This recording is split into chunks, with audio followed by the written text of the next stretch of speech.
now we have two melachot, bonen toker, building and taking apart, which is the big melacha. The next big melacha, one of the last ones, is hotba'ah, carrying. All the halachot concerning carrying the various reshuyot, rabbi, and yachid. That is so extensive that we may have to break it up in two parts. But boneh is also quite detailed. Boneh involves building, erecting, putting together, assembling. All of that is considered boneh. Be surprised at some of the applications included in boneh. So basically it involves assembling, putting together, creating something from scratch, making a keli, a vessel, building a home, building a ohel, erecting a tent. Obviously what happens in a tent is you have shelter. You have a structure, a similar structure to a home. It's just it's not made of the same material, it's not made out of stone, but it doesn't have to be. You can have very different types of applications that are included in boneh. For example, making a hole in a wall. You want air from the outside, making a little window. That is a form of boneh. You're creating something, you're making something. Some applications may be similar to boneh, but are perhaps more similar to something called makeh b'fatish. We'll cover next. Makeh b'fatish is the last finishing touches of a vessel. It is a malachah in itself. Here we talk about more about the formation of something. And formation could be from parts, and usually it is from various parts, or it could be very simple, walls and a roof. In the typical example of parts, you have assembling, whether it's assembling a prefabricated structure and putting it together, or assembling a bike, a chair, or I put as an example here a toy airplane that you're putting together. We'll talk about toys a little bit later. But this, I chose airplane here because the ones that are models are pretty detailed and involve quite a bit of parts. That would be a form of boneh too. So all of this is included the sort of boneh mideh oraita. So we haven't discussed yet what is considered boneh mideh rabbanan by rabbinic because it resembles the real thing. This, so far, depending of course on the additional details, can be a form of boneh mideh oraita. If anybody were to put together one of these things, or a structure, an ohel, a tent, and the like, it could be over, be transgressing on the Yisur Doraita. Another quick example of boneh, which doesn't appear to be boneh, but is also included in this melacha, is hafirat bor, or the digging of a pit. In other words, you want the hole in the ground. You want that opening. Since you want that opening, you're not simply making it because you want the dirt. And as a result of digging out the dirt, a hole, an opening is formed. You actually want the opening. That would also be called boneh. In other words, it would be a sunnah. The only question is why is something prohibited on Shabbat. Sometimes we know something is prohibited, but we don't know under what category it comes under. So, according to most opinions, making the board will be under boneh. Sure, there's various problems with the burial. With the whole process, right, you have to wait. There's quite a few melachot in the process. That's one thing you don't grasp it. Including this one, sure, making the hole. Remember, you can't use the goy here too, because whatever we can do, we can't ask the goy to do, with very few exceptions. And as we said before, as I just mentioned, Amadat Halakim Murkavim is putting together or assembling items that come in parts, in pieces. It's all you have to do is put them together. So you're not necessarily making something from scratch, but even putting that to be assembled, putting them together, attaching them together. And I'll give some examples of that a little bit later. That would be a surah as well. Now, when it comes to Asiyat Ohel, this is where it becomes a little bit more tricky. Making an Ohel. Ohel is a tent. There are certain criteria for an Ohel to be prohibited, certain criteria that have to be met. One is that we're talking about binyan ala karka. In other words, it has to be a structure that is not under something that you hold. It's more like a heli. It's more like perhaps under makeh b'fatish. It would not be under boneh. Boneh, when you usually talk about boneh, usually we talk about something that is attached or firmly on the ground. That's an important. Then there is another idea. It's called mosif al ohel and ohel arai. Mosif al ohel means adding to an already existing structure. But there's two types of adding. One is adding to a home, and one is adding to an ohel. Or let's call one extending the ohel, and the other one just adding to it. Different concepts that I'm going to explain later on. And there's something called ohel arai. Got a little bit of erasure here. A temporary ohel, a temporary structure. This is important to know because sometimes on Shabbat we need to put something up temporarily. You see these mechisot in the back? That's a mechisa. Mechisa is a partition. You cannot make partitions, any partition. Right? You cannot build on Shabbat. But certain movable partitions may be possible if it's on a temporary basis, depending what they're being erected for. So all of that, all of this construction may be a form of oneh, either midoraita or midorabanan, and in some cases it may be permissible. Partitions have less problems than the actual ohel.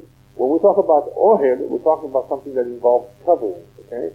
Now the covering can be a simple covering or a covering that has its own partition, like a home or a tent. It has partitions, it has the sides, and it has what we call in English the canopy on top. Obviously, if you have the full ohel, the canopy, and the partitions, then it's a real binyan. The question is, what happens if all you have is just the canopy? Or what happens if you just have the partition? It becomes a little bit more lenient, depending on what the application. Right. You cannot put it back on. It looks at it. Right. The chaf on Shabbat or Yom Tov, and so is any of the decorations that fall off. You cannot put it back on because on Shabbat on the Yom Tov. So, no, first of all, it's mukta. But then you have the problem of covering the roof, which you're making an ohel. When you make a ceiling on existing partition, you are making an ohel. That would be an additional problem, right? There are certain times that we can use the goy if we need to. It all depends on the situation. There's sometimes that we can ask the goy to help us repair some necessary. Depending on what it is, and depending on the Ratal de Rabbanan. Eventually we'll talk about when we can ask a goy to help and when. Usually you cannot. So these are various concepts that one needs to be aware of in Boneh. There's something called ohel arai, which is a temporary ohel. And under certain situations, certain things may be asur midoraita or midorabanan. Ohel arai is still asur, even though it's temporary, but it's midorabanan, not midoraita. It resembles the real thing. Another quick example of what is prohibited on Shabbat because it resembles boneh or it's included in boneh is the slilat rish, that is to pave a road. And when we talk about sweeping floors, we talked about this problem a little bit of mashine gumot. So paving a road or flattening a road outside a dirt road would be a form of boneh, and so is making any fences or permanent landscaping, putting stones in certain positions, anything that is an enhancement and improvement to the yard. I didn't elaborate here, I just gave you a few examples of what does not appear to be boneh, but would also be included in boneh because you are forming something that has permanence. And obviously if it has permanence, then it could be an issue of deoraita. If it doesn't have permanence, it could be a piece of sunnah de rabbanan. And there's the issue of a vessel that holds 40 seah, 200 gallons or so. Because of its large size, it has the status of a nebakarka, as a structure in the ground, and making any repairs to it or changes and so forth would be considered boneh. Now we come to the actual applications of what to do when problems arise. First example I put here is a door that came off its hinge, right? You cannot put it back on.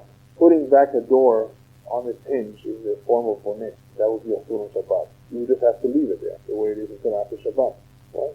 You can block it. You can use the door to block, but you cannot put it back in the hinge. Putting a door in its hinge is boneh, because you are permanently putting it where it needs to be.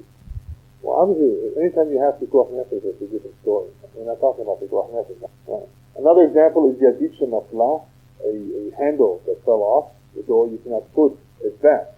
Now, even though you're not screwing it in the way it normally is done, the Chachamim prohibited it because you may come to do it that way, and that would be a really issue like that. So even though you're putting it back loosely, putting in a knife in. So what do you do if you have to open the door? You use a knife, you use a screwdriver. And that may surprise you because you might think a screwdriver is mukteh. It is mukteh. But there are certain types of mukteh that can be used. If there's a situation, this would be one. You will be able to use a screwdriver. And I'm going to give you another example soon of what happens when the door, when you lost the key to a door.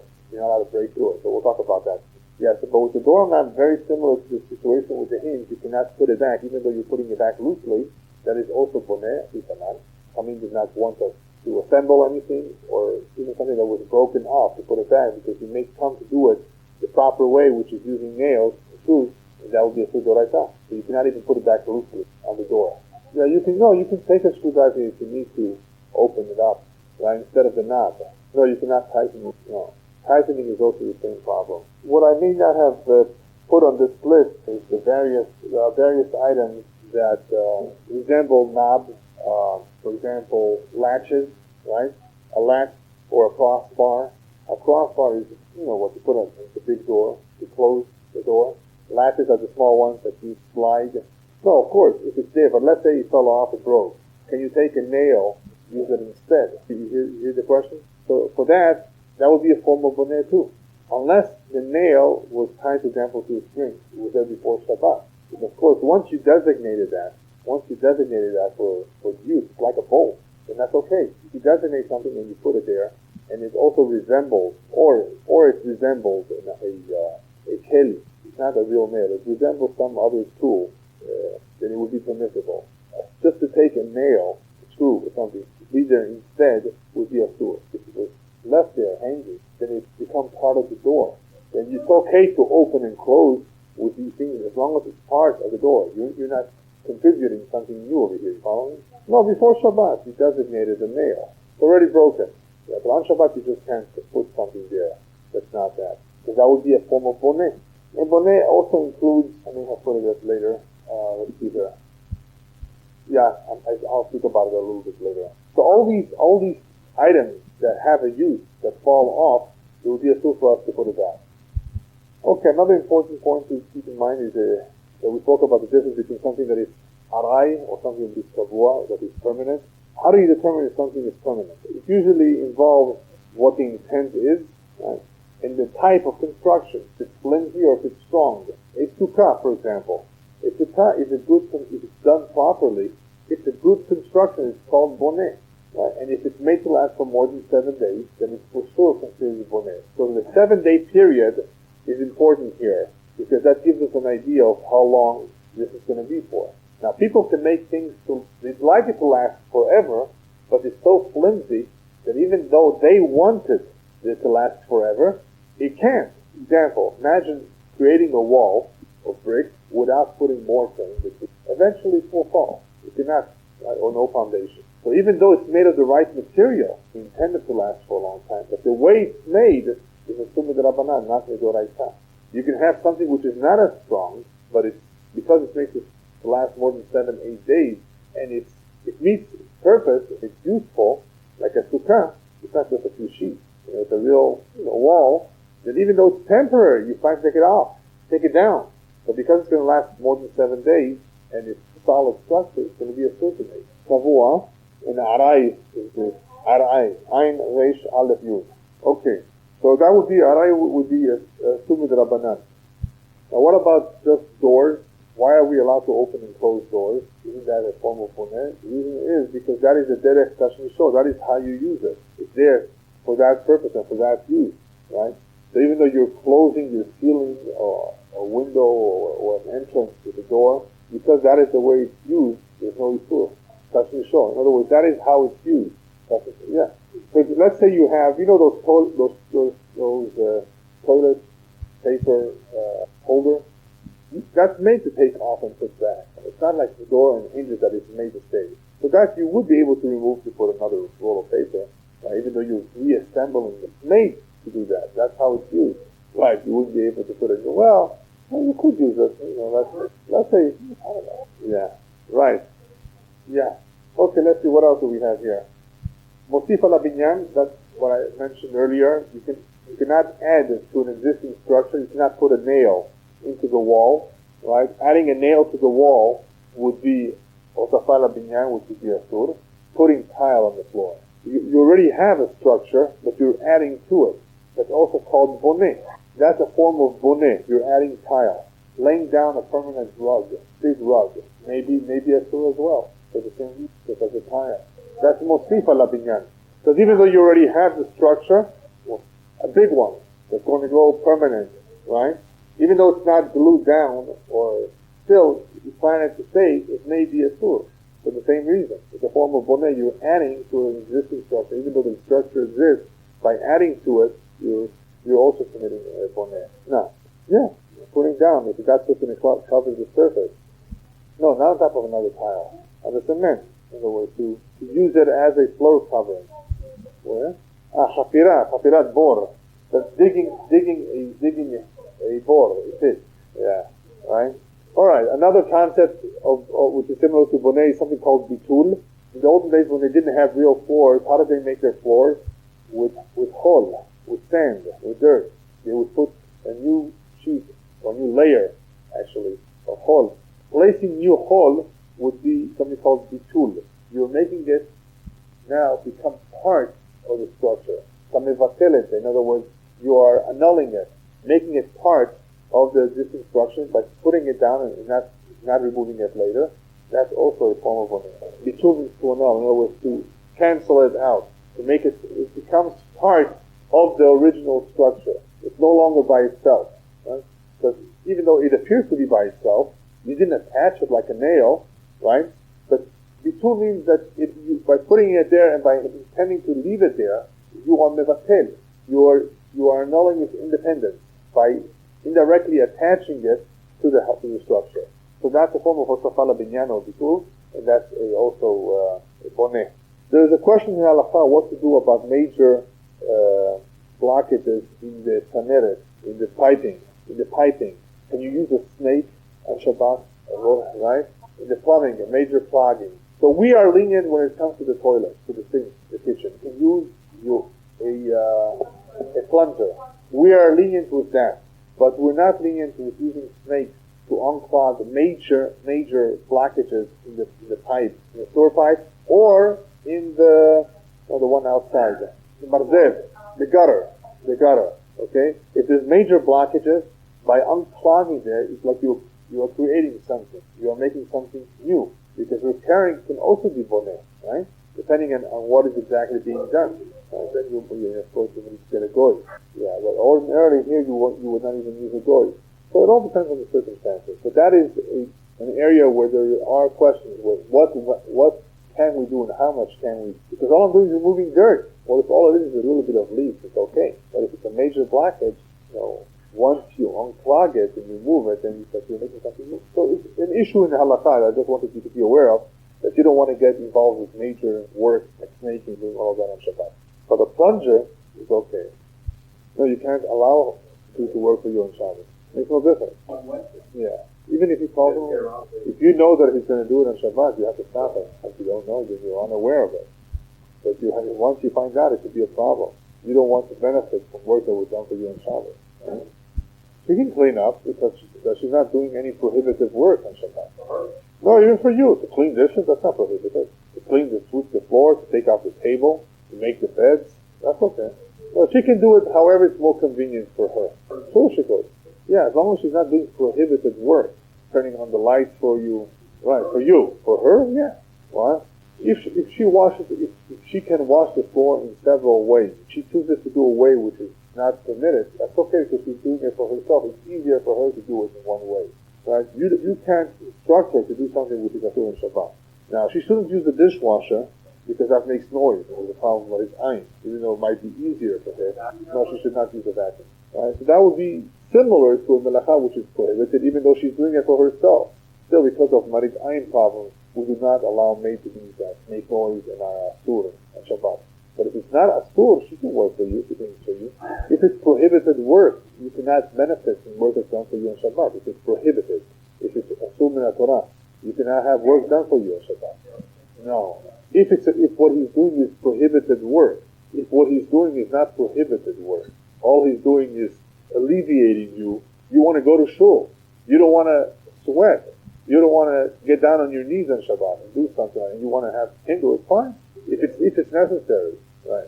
No, obviously if you have a property with many tenants that need to be managed, then there's a different type of an arrangement that has to be done, that the manager takes care of everything. You're not the one that makes the phone calls or instructs people.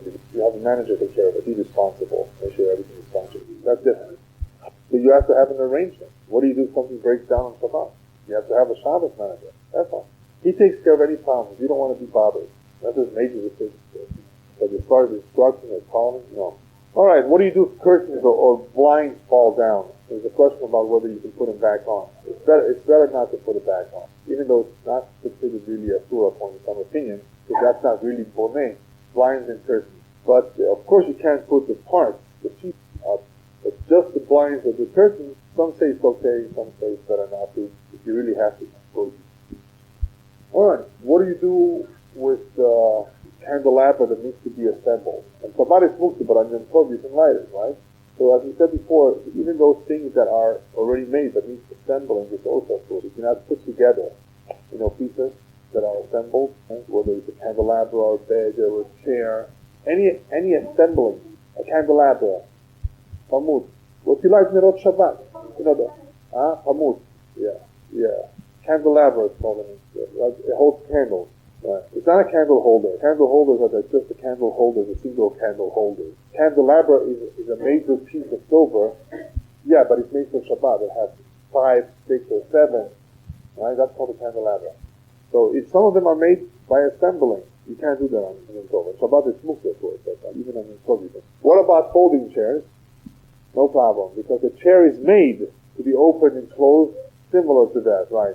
Similar to that, it's made to be opened and closed, and because of that, it's not a problem whatsoever. Whether it's a folding table or folding chair, if that's the way it's done, it's okay. Now, what do we do with toys? Toys, there are certain toys where you are building. What are we talking about? No, toys are not muktzah. The problem is we talk about boneh now. There are certain toys that kids use to build, like Lego, and all sorts of things that they assemble together. But because it's toys, and toys are made to take apart and put together, not only that they're temporary, it's made to do that, in a sense. There's no problem whatsoever. Adults shouldn't get involved in that, but the kids can play around with it. Remember, a puzzle was a different problem. No. Remember, it was a puzzle? What was the problem? A puzzle, we spoke about kotev. That was included in writing. Making pictures, photographs, writing, puzzles. It's the same idea. With puzzle, it's of course a little bit perhaps more lenient because it's temporary, but because it's not loose, the pieces are held together very, very well, and you can leave it for a long time. That is why adults should not make it, but children can play with it. But adults should not play with puzzles. You can play with Scrabble. Why? Because the letters already exist. All you're doing is combining the letters to form words. That's okay. Alright, believe it or not, there is one type of boneh in food. In food, how could you have boneh in food?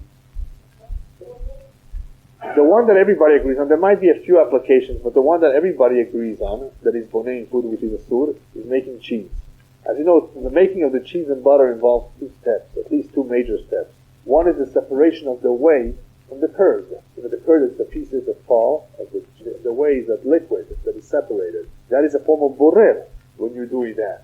But after you've had the curd, after a while, build up the curd, when you take that and apply weight to it, right, and make the cheese into a form, to one piece, that's called megaben, making the gvina, the cheese, right? That gvina, that gibun, is a form of boneh. Okay? So that would be a sort of Shabbat. The same is also true with hem'ah, with butter. Making the second step, the second stage, when you're putting the solid part. There's the buttermilk and the butter fat. You're taking the butter fat and you're making it into a solid piece of butter and forming it and shaping it. That would be a form of boneh in ochel, in food, which is a sur. So if you ever wonder why it's a sur to make it on Shabbat, because of boneh, even though it's in food. So it's very rare to find boneh in food, but here's one example where it would be a sur. Okay, some more examples of boneh that do not necessarily involve direct instructions or assembling parts. One that we briefly mentioned before is making an opening, whether it's an opening in a barrel, you want to put a spout, a faucet, right? A petach in the habib, you want to make an opening where it's an opening in a wall. All these openings are a form of boneh, same thing with a window, for fresh air or whatever, and also something called nefis mursa.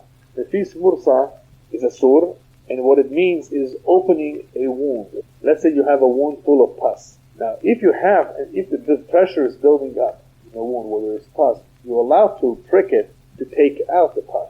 That's if you're in pain. If that needs to be done, right? If you really need to do that, for whatever reason, that to draw out that, exactly you can do that. But you have to just be careful not to squeeze too much because you can't squeeze blood out. That's a sur. So you have to be careful with that. If you really need to do that, ask the boy to do it. Now, but nefis mursa means that the only intention you have here is to open it up so that it should heal. So you're making a petach. You're making a opening. So if you're opening the wound, your intention is not to get the mugla, to get the pus out. It's just to make an opening. That is a sur midoraita. You have to be careful with that. So it's also because of boneh, according to some of it. Another interesting example is, let's say a woman has not worn earrings for a while. Now the men probably don't know about this, right? Forgive them. But But what happens to a woman who hasn't used earrings for a while? He does? You sure? That's what my wife does. So you agree, huh? So because it closes, you can't, if it's closed for sure, you can't put it back on Shabbat, making an opening. Right? If it's just a little bit hard, it's closed, a little bit, but not very, very close, then you test it, and you can put it in, push it in. Right. No, but that is not that much blood. So, interesting, right? Okay, another item for the women is making braids in the hair, or using the kililim, rollers, You can't use it on Shabbat. Even though it may not be a sur d'oraita, probably, it's not a real biyah here, but at least midrabanan because it resembles the real thing. Yeah, just making the hair into braids, or using the rollers, shape it, and to make it stay like that. On Shabbat, we don't do that. There's a question about the spray. Now, what happens with the spray? Sometimes when you comb the hair, spray it, it's hard to put together the hair. Yeah, we're more lenient with this spray. The spray is only a problem if you first spray and then you start combing it and shaping it and making something. But if you first comb it and then after you finish combing altogether, then you put a little bit of spray, it's okay. That's fine. Okay? But the other ones, the rollers and the braiding is a bigger problem. Right. If it's made from camel hair, if it's a very soft brush. What? Yeah. It has to be a soft hair, not the one from plastic or from metal that tears the hair. That's all. You comb. Yeah. You comb the brush. Okay, now we're going back to the concept of ohel arai. We were speaking about permanent structures that are assumed oraita, but even something which is not permanent is arai, it's midrabanan. But the condition for something to be prohibited, if it's not permanent, is if it protects you. Let me give you an example. Let's say you have two chairs over here, separated by a few feet. Okay, from here to there, you have two chairs, and you put a plank of wood on top of it. You want to make a bench. Now, the halacha is by ohel, that if the ohel is at least a tefach, which is about 4 inches, and the space in between the floor and the gag and the roof is at least a tefach, then it's an ohel. So over here, so let me ask you something. So therefore, if you put a plank to make a bench, aren't you making an ohel underneath? But it's mutar. Why? Because you don't want the ohel underneath. You're sitting on top of it. The bottom, it just happens to be that type of ohel is formed, but since it's temporary, and it's not intended to protect you from the elements, it's mutar. However, an umbrella is asur, right? The umbrella does serve the purpose of protecting you from the rain or the sun, and that is why even in a place where there is an eruv, where you're allowed to carry, it's mubseh? No. Because what is the problem with an umbrella? It's an ohel. And even if it's already open before Shabbat, it's already made. By picking it up, you're moving it around. An ohel, if you move it from one place to another, then you've made another ohel, right?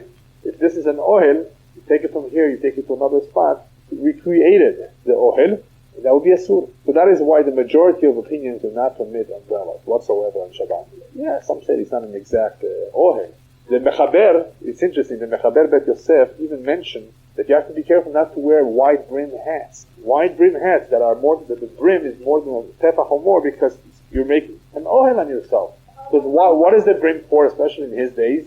To protect you from the elements. Today it's only a style, Yeah, so today we're not makpid on this. We're not strict on this. But I'm just giving you examples of where that becomes an issue. If it's to protect you, wearing a big sombrero, right? It would have to meet the criteria of an ohel. In other words, it would have to be a tefach, right, 4 inches wide. But I'm going to talk about that next. If you're holding something on top of you, a sheet, for example, it's okay to be wide. An umbrella is different. An umbrella is something which is already not only designed, it's already fixed and formed, as opposed to a sheet, putting on yourself a sheet. Yeah, the hat is mentioned as an area of concern, but we're not mahmir. We don't follow the stricter opinion. Okay, so that's the example of ohel arai, an example of a mitriya, which is an umbrella. Mitriya is an umbrella. Right? So it's a sumid rabbanan because it's not permanent. But when it comes to mechitzot, when it comes to partitions, there's less of a problem. Now mechitzot is not a real ohel. We don't have a real construction here. All you have is a partition. You don't have the top. You put something up. You put up a mechitzah, a division, a partition. It's not a complete, full-blown construction, right? Obviously, we're not talking about if you cemented something in and you made a wall, right? We're talking about just a regular mechitzah, right? That you erected something. That is not as strict as an ohel. Remember, the ohel with the canopy resembles much more real boneh. That is why the rabbis said it was a sur, even if it's even if it's temporary. Right? Now, if it had no mechitzot, if it had no partitions, then they said it has to be, the only way to sur is if it's made to protect you from the elements. Right? A big canopy to protect you. That would be asur midrabanan. If it has mechitzot, then it's a bigger problem. But how about just mechitzot without the canopy? If all you have is the partition, so the halakha goes as follows. If the reason you're putting up the partition is so you can have a mechitzah between men and women for davening, for example, no problem. That kind of a mechitzah is permissible. However, if that mechitzah will allow you something which is a surah according to the halakha, like what? Let's say you want to carry outside into the backyard here, and there's no eruv. If you make mechitzot, you might be able to circumvent that problem, because you are extending your home by putting these temporary walls on the outside. Let's say you have your sukkah. How do you take food from here to the sukkah? If there's no eruv outside. Now we have an eruv here, but how otherwise would you do it? By putting mechitzot. Even though they're temporary mechitzot, they would help you to carry. But you can't do that on Shabbat. If that mechitzah is being matir, it is permitting you, allowing you to carry, right, then it would be a surah. The same thing is, let's say, a wall broke down from the sukkah. Now you only have 2 walls. You need at least 3. So you want to put a mechitzah, nice mechitzah. Beautiful, you have a good sukkah. You can't make it on Shabbat. See? So these type of mechitzot, you would not be able to put out. There's other examples too. If that mechitzah is allowing you to do something that would be a sur to do otherwise, then you can't put up the mechitzah. But if it's just a simple mechitzah for whatever reason, that it has nothing to do with the halakha, and it's a temporary thing, you're not making it sur by putting it up. Again, we're not talking about something permanent, we're talking about something temporary. Yes. Right. Arabim. Right. No. You're permitted one step maybe when you're outside, going from point A to point B. But when you go from a reshut to another reshut, even if you took just one step, you move from one reshut to another reshut. Reshut is a premise, right? Your home is a private reshut hayahid, and the street is reshut harabim, the public place. So if you step outside from your door into the street, you may have to take only one step, but you went from reshut hayahid to reshut. You're in a different situation altogether if you're in Park La Brea, because it's all enclosed now, isn't it? Or where you are maybe now. But so what? But it's an enclosed area. It wouldn't be a Reshut Hanavim. You would still, by rabbinic decree, the Rabbanan, you would not be able to carry anyway, because that's called a Karmelit. We'll talk about that. Something which is not a Reshut Hanavim, but it's also not a Reshut Hayachid. Right? So eventually we'll talk about that. Yeah, most of the time, if that's the case, it wouldn't be a problem. Alright, let's finish up over here.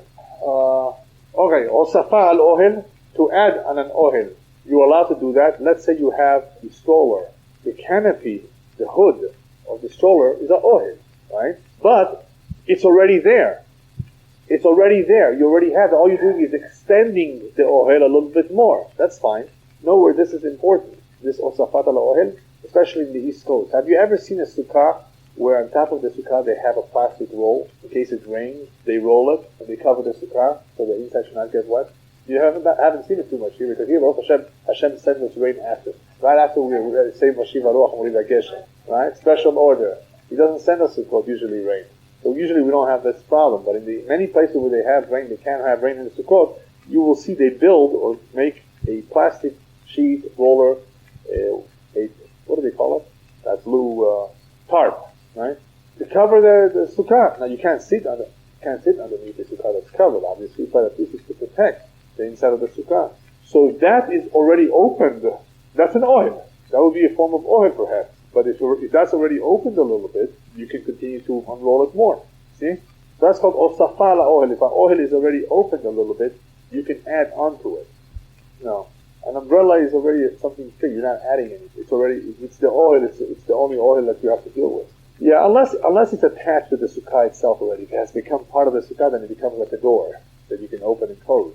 But if it's a separate thing, if it's something by itself, you want to make a canopy to protect from the rain. And remember what we said before, that may be a ohel. So if it's opened a little bit, 4 inches, then all you have to do is extend it and it's fine. So it'll be okay. Right. You can take it in, it's not muktzeh. The one that you light on, or a real lamp? Oh, a real lamp. You're not talking about the candle lamp. Right. That's muktzeh. Yeah. Oh, to cover the lamp with something? Yeah, that would be fine. And I'll tell you why too. That's called en ohel bidei adam, or bekelim. En ohel bidei adam means that you cannot make an ohel on top of yourself. If you take a sheet Remember, an umbrella is different because an umbrella is like a plank of wood. It's like already something which is built. But if you're holding something up, it's okay. That's on that the Chachamim said we don't have to make a special decree. That does not come close to resemble the niyah, construction on Shabbat. So that they did not prohibit. So if you put something on yourself, it's okay. Same thing with lids of kilim, the lid. You can cover the lid even though you're creating an ohel by putting a lid, a nichseh, on top of an opening of sorts, right? Whatever the opening is. But if it's a keli, if you cook in it, it's not a problem. Unless if we're talking about a big barrel and you're going to put a big sheet over it, that may be a problem. That you have to be careful with. But most people here don't have barrels and big things anyway. So just to cover the lid, to put the lid back, even though it looks like an oil, it appears, it has the same appearance, it's mutar. Alright, here's another interesting example that some of you may have wondered if it's mutar or asur. Let's say you have a table in your dining room that you realize because of the amount of guests that are coming over on Shabbat, it's too small and you want to extend, right? Open it up and add an additional daf, an additional leaf. It's mutar. First of all, down below it's not a real ohel. The extension here is not a real boned. Why? Because it's made to put in and put out. As long as that's what you ordinarily do. You put it in and you somehow later take it out. Even though the pegs are very tight and it appears to be a solid one piece, since it's made to put in and out, we are lenient with that. Alright, the last item with boneh is what we spoke about in the past of mashvei gumot. If you ever wondered why you can't sweep the floors where it's not tiled or linoleum, where there's just plain dirt, is because of mashvei gumot, you're leveling. The leveling of the dirt is a form of boneh, is a sur on Shabbat, and that is why the rabbis also prohibited two additional items that are similar to that. And one is to spit on the floor, not to rub your saliva on the ground. No, because by doing this, by rubbing, you're also doing a form of mashvei gumot. And the other example is gulot. Anybody know what gulot is? Marbles. You know how kids play with marbles? Not outside in the dirt. The kids should not play outside in the dirt. Why? Because to play marbles, you need a level surface, and they may come to leveling the surface. So, of mashvei gumot. It's part of the mashvei gumot, which is prohibited because of boneh. The leveling of the ground is a form of boneh. So, right. So these are halachot of boneh. Real quickly, just a little bit about soter. Yeah.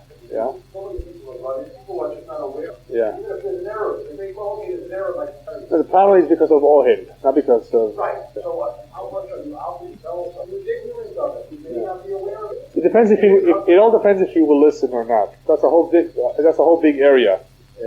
What are you obligated to say? Depends who it is. Depends if you will listen. Depends what he's doing. It's very difficult for me to give you the guidelines because it all depends who it is. If you will listen. If you will listen, tell him. No, but if you don't tell him, you're going to learn. So how will you ever know? Yeah, but it all depends on what it is. Yeah. Right. If there's a good chance he will listen, then let him know. We don't use umbrellas. Okay, soter is the opposite of boneh. Soter means to undo, to destroy, to remove, to disassemble, right? But it only applies in reality where boneh would apply. If boneh would not apply, soter would not apply. In other words, if something would be asur to be boneh, to create, it would be asur to take it apart. Something that is asur to assemble would be asur to disassemble. Okay? But let's say a person destroys something. Right? If you remove a door from the hinges, it's asur because the same way it's asur to put it in, it's asur to take it out.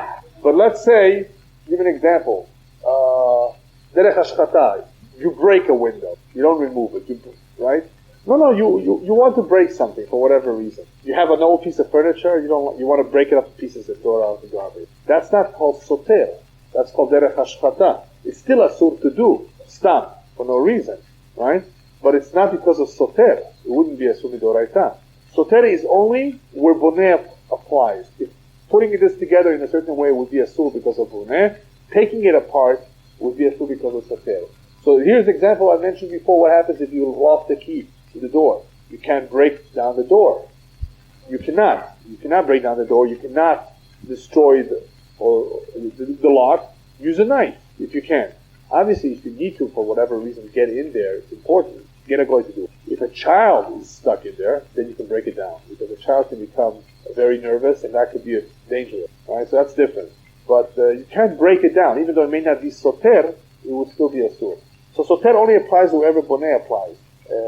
Piruk yadid, for example, removing the handle of a pot. It's a sur. That's a form of soter. Taking apart of watch, assembling it would be boneh. Taking apart the watch, the pieces, would be soter. Taking apart the bike, assembling it is boneh. Taking it apart would be soter. Some say that it does not apply to glass, shattering glass, because there's no real boneh involved in glass. There's no real soter. Because of soter, that is where we had a question about opening cans of Shabbat that we discussed in the past. If you destroy the keli, then you don't have a question here of boneh, right? Because some say you maybe are making boneh by opening a keli.